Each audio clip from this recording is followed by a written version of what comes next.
G'day to you peeps, Lizzle here once more, and I'm here today to bring us the latest and probably the final episode in the building anyway of our community build, our Diddley Bow. So yeah, enough from me, and as usual straight in. So last time we were drilling the holes basically for the sound holes and to receive the jack plug and the tuning knob. So without any further ado, I'll show you how far we've got. Okay, so I dip off camera. We now have the box fully dressed, and I did find this nice small little cupcake tuning switch. It goes on top of the knob there, and as you can see, we've put that in place along with the jack plug. If you remember, that was 10mm, 8mm, and these were 12mm. So, yep, 8, 10, 12. Now if I take the front off, you can see what's inside. I haven't stuck it in yet because I wanted to basically show us the latest part, but you can see there's the disc, which once we're finished, into the sawdust out of there, will go in here. So I'm going to stick it somewhere here. Being as it is large and we're using a round neck, I'm going to stick this one to the body. If you're doing a 3-string guitar, and if you've got a standard size disc, it's quite good to put it in the neck if you're having a straight through, but I won't complicate matters. So we'll continue with this. This will go in there, and this will go on the front, because I do think it's best to have all the wires underneath the neck. So then basically the neck will fit in here, hopefully.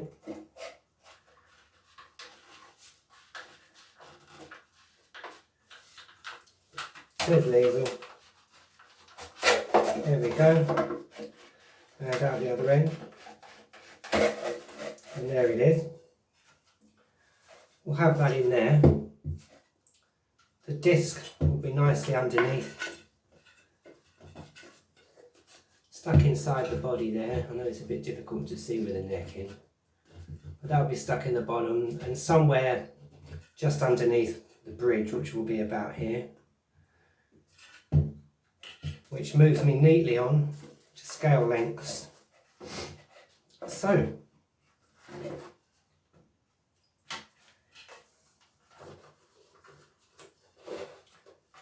I generally go with a scale length because it's what I like, of about 23 inches. And the bridge is going to sit somewhere about here on the body of the guitar, so you can see. Running all the way up to the nut, which is going to be about here. And that'll be roughly 23 inches on this instrument. More of that when we string her up, and I will show us. So there's that, pretty straightforward. And then it leads on basically to the tuning peg. So I have a couple of tuning pegs here. Here we go. You can have it pointing either downwards or upwards, whichever you prefer. Now, to fit the peg, excuse me, I found that the width of the broom handle is just slightly thicker than the depth of the spindle, or whatever you would call that, the pin, on the tuning peg. And in any case, we want the back part flat. So there's the back of it, as you can see, so that we can basically screw the whole lot in. And really, it's only sort of like a couple of millimeters you need to take out of there. I've done that in the usual manner. We have the offcut here, so I can show us. Bear with me. And we have the bench hook, which is all rather lovely. So if we imagine this is the top of the guitar neck, you've seen me do this many times, but it's just a case of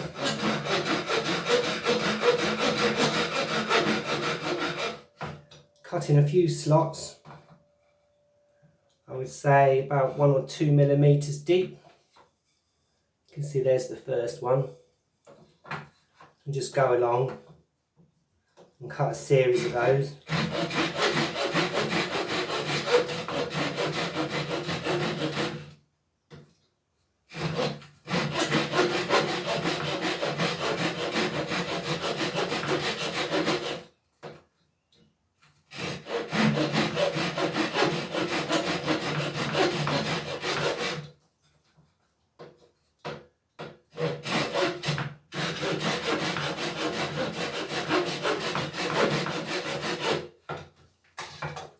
Like so.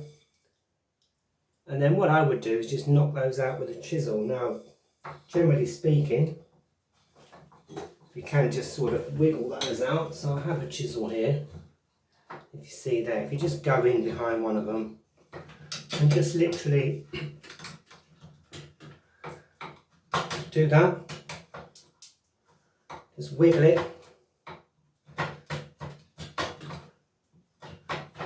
And there you go, that's perfectly good and about the right depth, I would say, for when we drill the hole for the pin to go through. And there it is. So if I go back to our net, if I can get it back out, because I've already fitted the rivets, but generally you can pull that back out.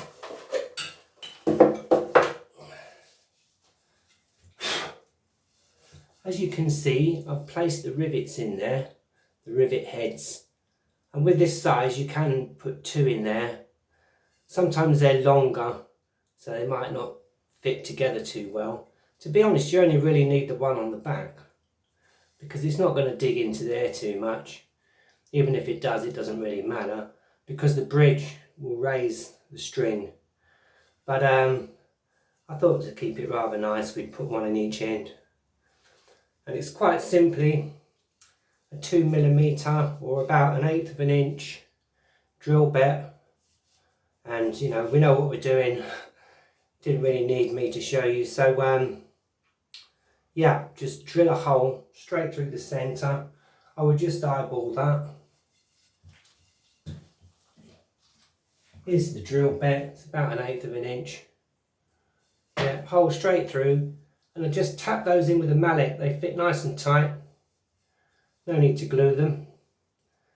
They'll stay there forever and a day now. And there we've got our nice little, whatever you would call that, slot to receive the string when we put the string on. Now, I think any string will fit through there. The really thick gauge bottom E, I think should still fit through there. I generally use an A string, a B, or a D. D is my favourite on a Diddley Bow, really. But yeah, you can use whatever you like.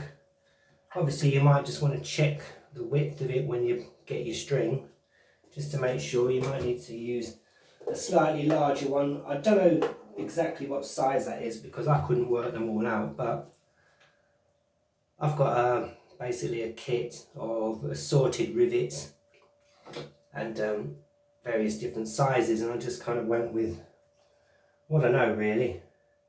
But you can yeah, have a play around and decide what you want there. So you can see I've left this rough so you can see it, where we did a lot of those little slots. I basically measured it against the tuning peg. So it's about the width of the tuning peg. Yep. As you can see, if I put it on camera, there you go. And we'll get to that in a moment. But yeah, we just want to flatten that, so I would take the rasp and just go in with the rasp. So I'm using a bench hook, but you can secure that however you like, either in a vise or in the jaws. But do remember to sort of use an old tea towel or some fabric or something, just so you're not gouging horrible marks in the side of your neck. And literally just file it up and down.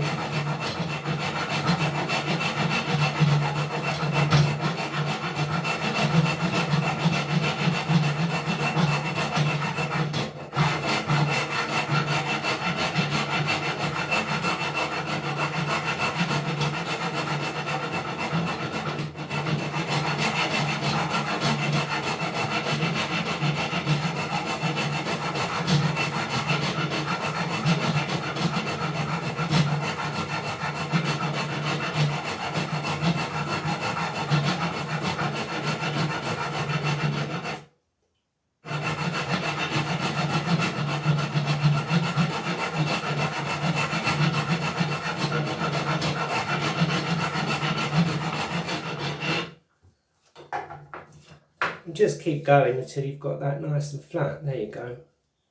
Then you can either go in with another file just a bit flatter to smooth that off, or just a piece of sandpaper really. We'll get that nice and smooth. So I will finish that, make that a little bit neater. But I think now basically we're about ready to do the final parts, which is basically doing the hole to receive the tuning peg. So we'll move on to that now. So if I just make two little marks, actually it might show up better. You can see where now then that we've got the edges. Now I'm going to have this one pointing upwards. So when you fit these, the deep part, or the part where the wheel is, wants to be pointing downward. That's it. So on this one it's going to be like that. You can just see. Yeah, because otherwise it can pull up the gear. So have it facing that way. And we want to drill a hole roughly where this pin goes. So really the way, excuse me, a lot of sawdust in here. The way that I've learned to do it really is just to kind of line it up, find the middle roughly, and just make a little mark top and bottom where the pin goes. Allowing room to screw that in at the end. So there's the top, and just go to the bottom. That's the best way to do it, and you can see there, that's roughly where we're going to drill. And again, you want an 8mm drill bit for that, or the equivalent in inches, which I'm not sure, because all mine are in millimeters. But I've already fitted one to the drill here, so what you can do now, because I'm using this workbench, is just to slightly open it. We're not actually going to put it in the drills, that's just to stop it rolling around. So I wouldn't worry too much about wrapping that, but we just have it there. Hopefully that'll stay steady. As you can see, this thing has seen better days. So we'll take it in a little bit, about there, should do it. Take the drill, keeping all the cords out of the way as usual.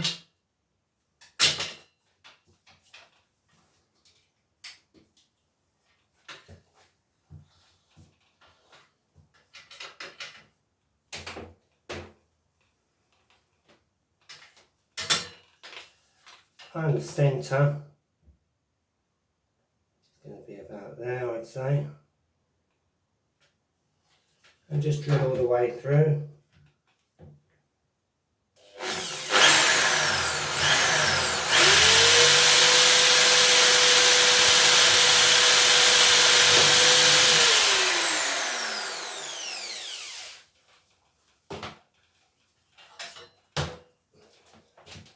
Switch it off. And there we go. So we're using this one, and hopefully As you can see, that's come out the other side. It's a little bit rough there. We can smooth that off with a bit of sandpaper.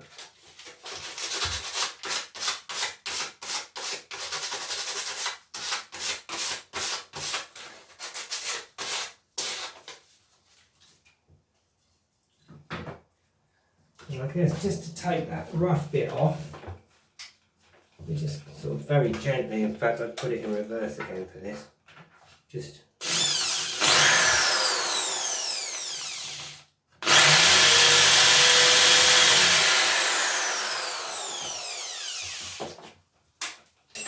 go in the other end, pop that through the back and hopefully it will fit.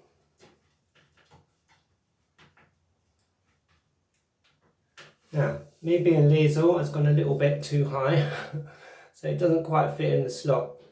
Not a problem, here's what we do. I do like to show you the pitfalls, as you know. If we just put a mark where that needs to go, which is why I always leave a good stump at the end, we can simply go in a couple more times.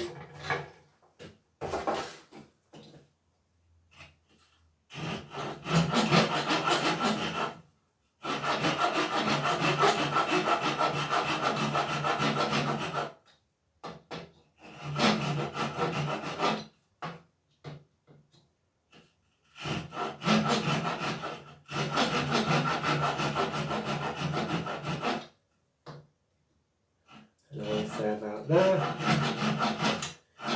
quite close together already, quite close together, and already that's coming out on its own.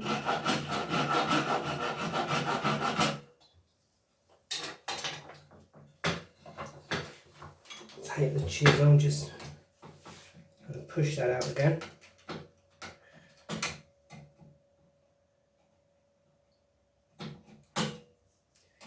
Pick it out.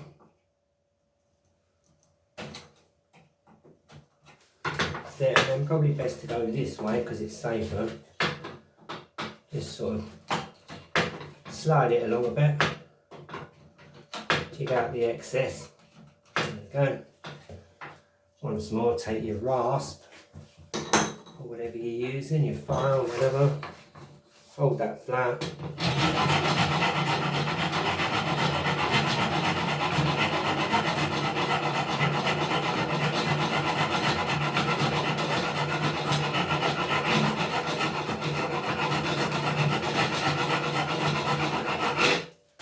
There it is, the sandpaper.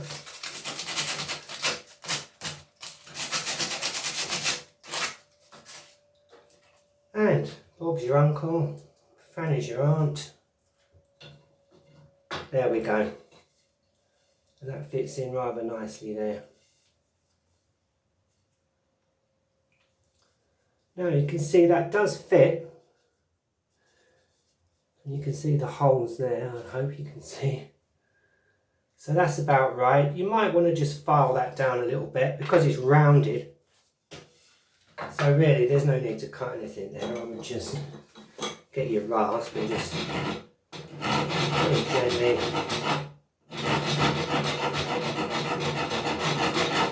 go up and down just to flatten it off a little bit.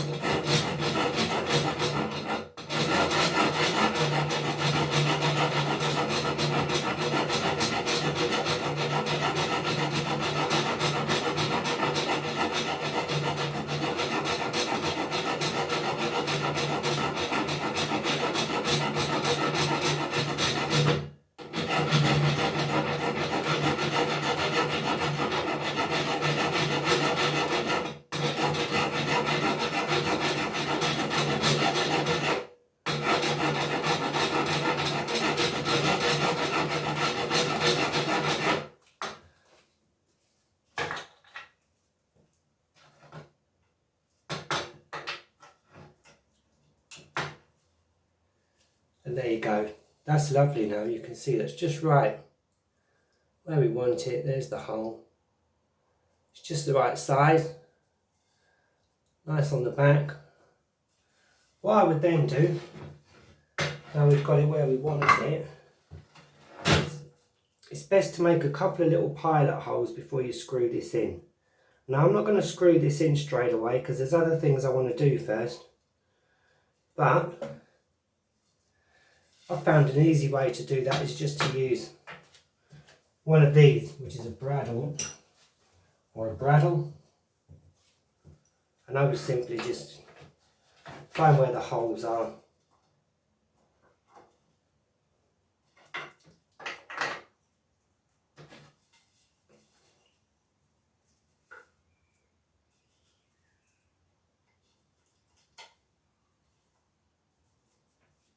Put that on there,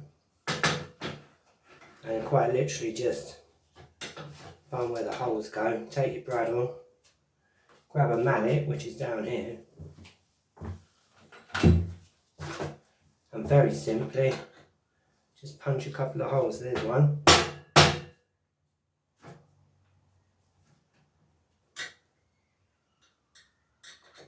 and there's two.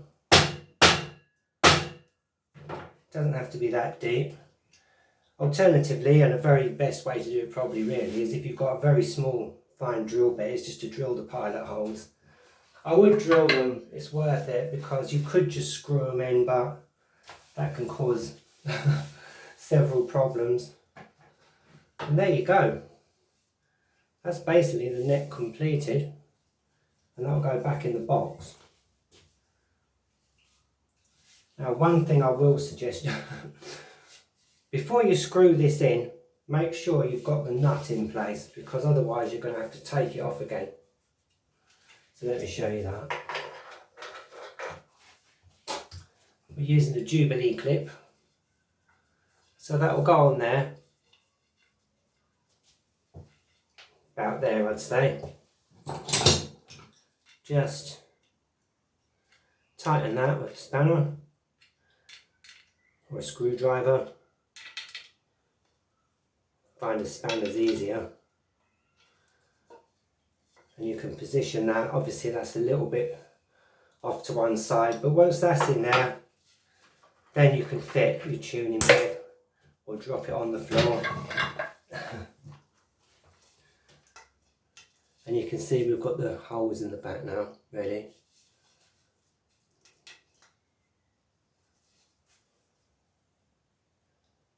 And that's the wrong one, that's the upside down one. This is the one we want. And there you go, that's what we'll have. So there'll be your nut, and then your tuning peg, and there's your little thing at the bottom, little slot for the string. That'll go back inside the box.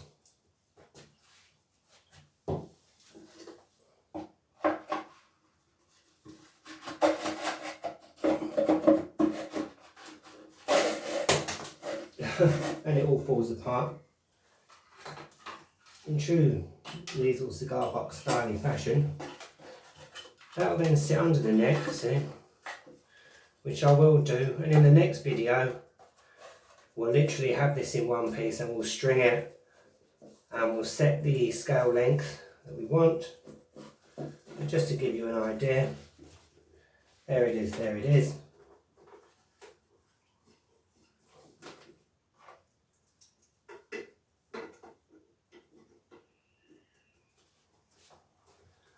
And that's basically what we'll have, so, like this. There you go, and that will be our full Diddley Bow. With these grommets here, I did find they just fit nice and tight, as do the rivets, so I didn't need to glue those. There was some sticker residue there, which I took off just with a bit of white spirit. I might paint that in yellow again, just to make it look nice. Yes, I did get the lid upside down, but I actually quite like it like that. Yeah, I do. That's just me. So there it is, you get the idea. Then it's just a case of screwing that in there. Pretty straightforward. And I will glue this into its little slots here. So that will be underneath the disc. I'll glue that in place. And then, yeah, That's it, we're ready to go. We'll string her up and see how she sounds. Plug her into little Roland and see what we got. So that's it for now, folks. I mean, that is basically our build. As I say, I've got to glue things in place. What I like to do is to use a bit of oil just to kind of treat the wood. It makes it shiny, which is nice for when you're playing. It kind of nourishes the wood a bit, strengthens it a bit. I'm going to use walnut oil. Now obviously if you've got it and you can tolerate it, because we all know I'm allergic to it, but boiled linseed is the best, or you can use some Danish oil, or sort of nut and fruit oils are good, so you can use olive oil. I like walnut oil, it's fairly inexpensive. Use food grade, which you can buy for a couple of bucks.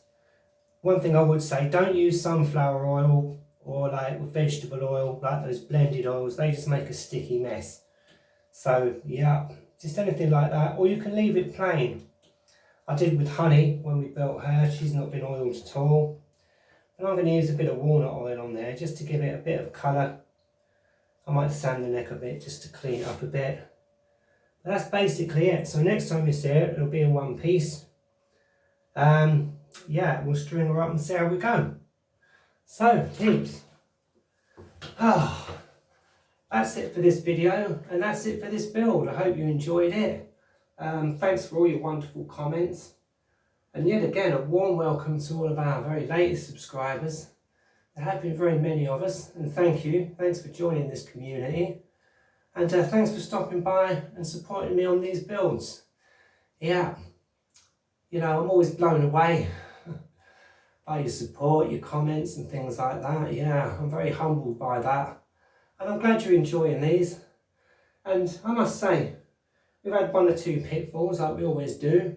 But I've really enjoyed this build, and looking at this one, I think we're going to have quite a nice little instrument. So yeah, I'll get this one wrapped up, let it dry and all those things that are quite time consuming. And then we'll string her up and we'll see how she sounds. So, that leaves only from me. Oh, wherever you are, do stay safe. Whatever you're doing, do stay blessed. And whatever life brings, keep building. Okay then, peeps. Bye for now. And I'll see you on the next one. Bye now. Bye.